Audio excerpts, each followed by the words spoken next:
The Bay of Galle lies on the southwest coast of Sri Lanka, sheltered by a rocky peninsula. Mentioned as early as 545, it is the most ancient port of call of the Levant. Galle was clearly chosen as a port for excellent strategic reasons.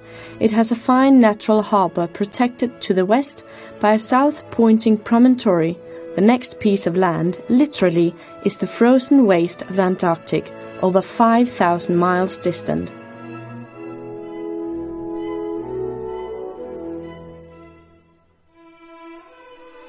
The sheer variety of topography, ecology and cultural diversity that is found in Sri Lanka sets the island apart from many other destinations in the world.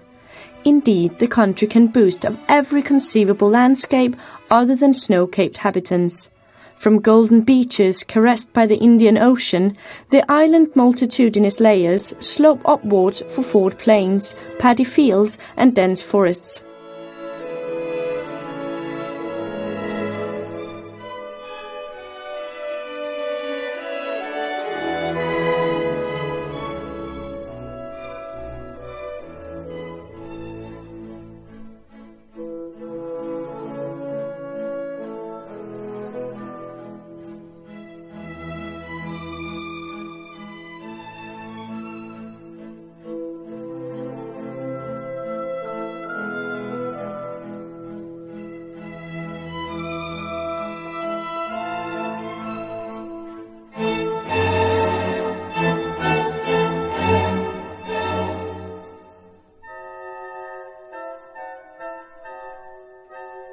At the end of the 16th century, Portuguese hastily constructed a rampart and 3 bastions to defend the peninsula on the northern land side.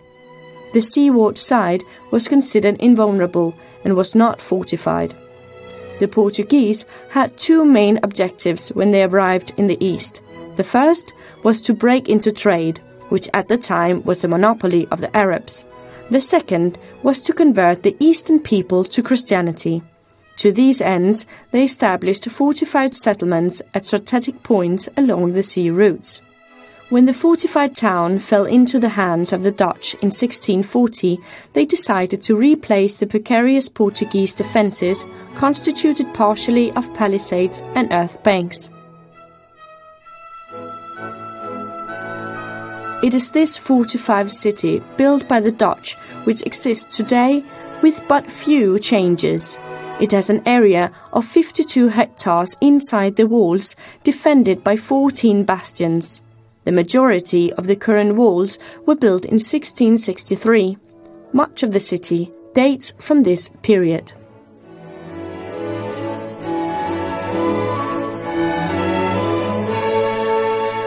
During the 18th century, protected by a sea wall, finished in 1729, the city reached full development. It housed 500 families, a large number of public administrations, trade establishments and warehouses were located here. However, Galle remained essentially a stronghold. In the layout of the city, the commandant's residences, the arsenal and the powder house were prominent features. The forge, carpentry and rope-making workshops, the naval guardhouse and barracks rounded out a system that closely linked prosperous trade to military security. The Dutch fortifications consisted of rampart walls encircling the settlements, which were divided into 2 areas, one for the Europeans and the other one for the indigenous population.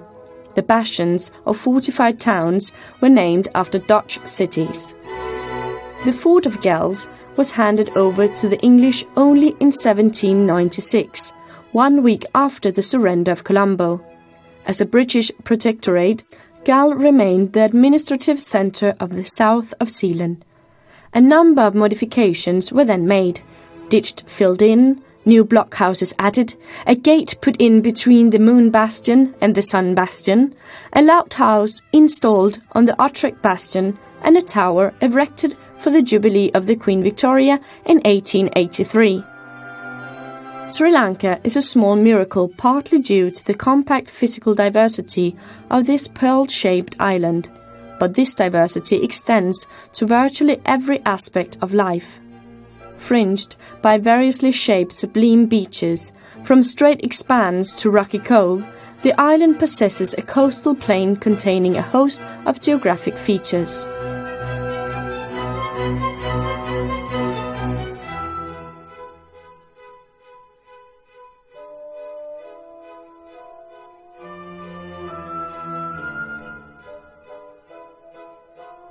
Galle provides an outstanding example of an urban ensemble which illustrates the interaction of European architecture and South Asian traditions from the 16th till the 19th centuries.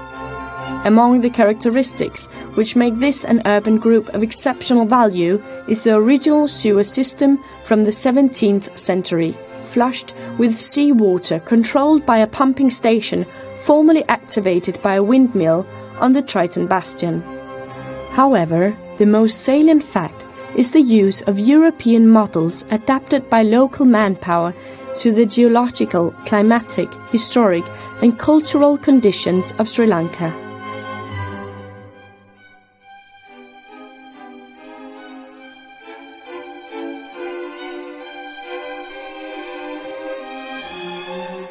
By the 15th century, Arab traders had controlled much of the trade on the Indian Ocean, including that of Sri Lanka. Many of these traders settled down in Sri Lanka, encouraging the spread of Islam. However, when the Portuguese arrived at Sri Lanka during the 16th century, many of their Muslim descendants were persecuted, thus forcing them to migrate to the Central Highlands and to the East Coast. Today, about 8% of Sri Lankans adhere to Islam, mostly from Arab descendant Moor and Malay ethnic communities on the island.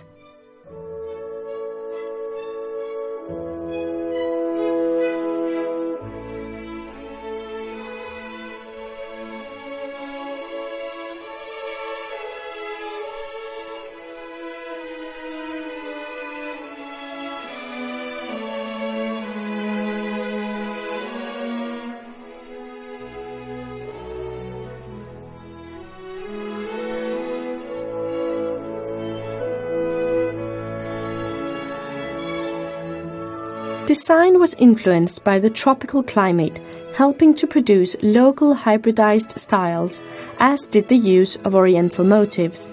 Expansive civic and religious design undertakings were implemented, including churches. The foundation of All Saints' Church was laid by Calvary Clayton, 2nd Bishop of Colombo.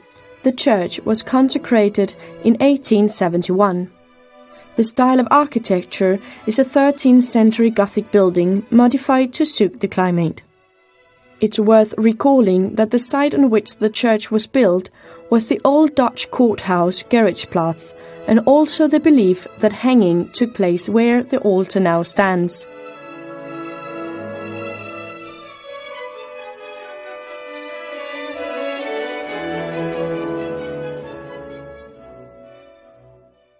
Buddhism in Sri Lanka is primarily of the Theravada school and constitutes the religious faith of about 70% of the population.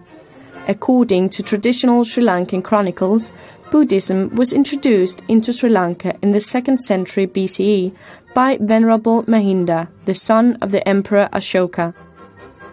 During the Dutch period in Sri Lanka, two types of churches were erected: the rural churches, which combined school and meeting house, and the more formal urban churches, which reflected European styles. Built by a Dutch army officer at the site of a previous Portuguese church and completed in 1754, the Dutch Reformed Church is situated close to the new entrance to the fort. The church contains records of marriages since 1748 and baptisms since 1678. The other significance of the building is that there are no pillars inside the building, and the weight of the roof is supported by the walls.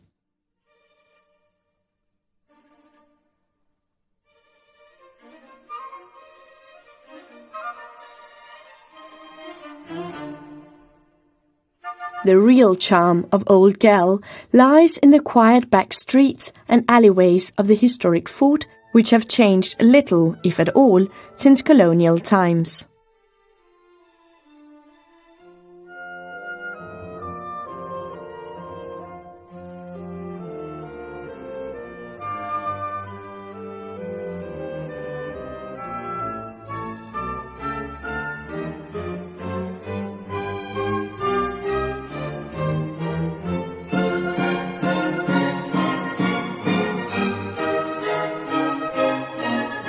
The city of Galle, which is 119 kilometers away from Sri Lanka's commercial centre Colombo, is home to about 100,000 people.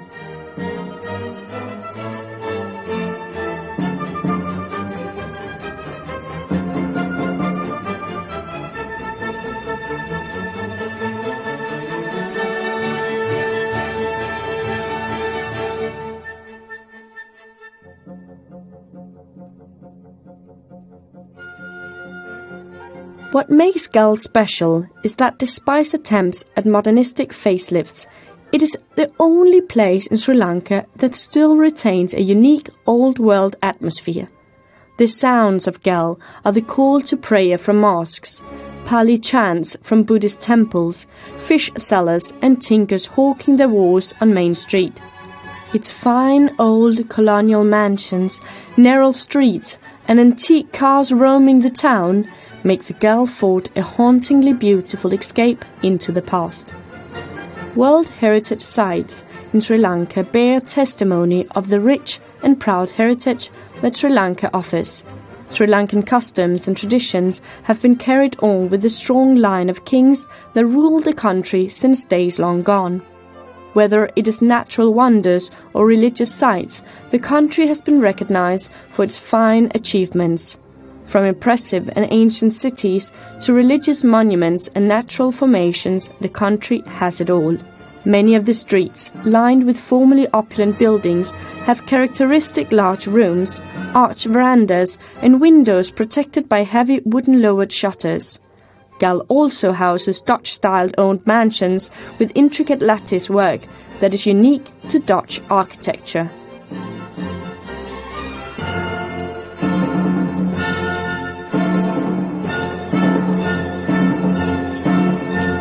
Galle is a perfect example of the fusion of European and Asian styles. Its natural beauty, superb ecological location and rich heritage have made it an outstanding coastal city of Sri Lanka.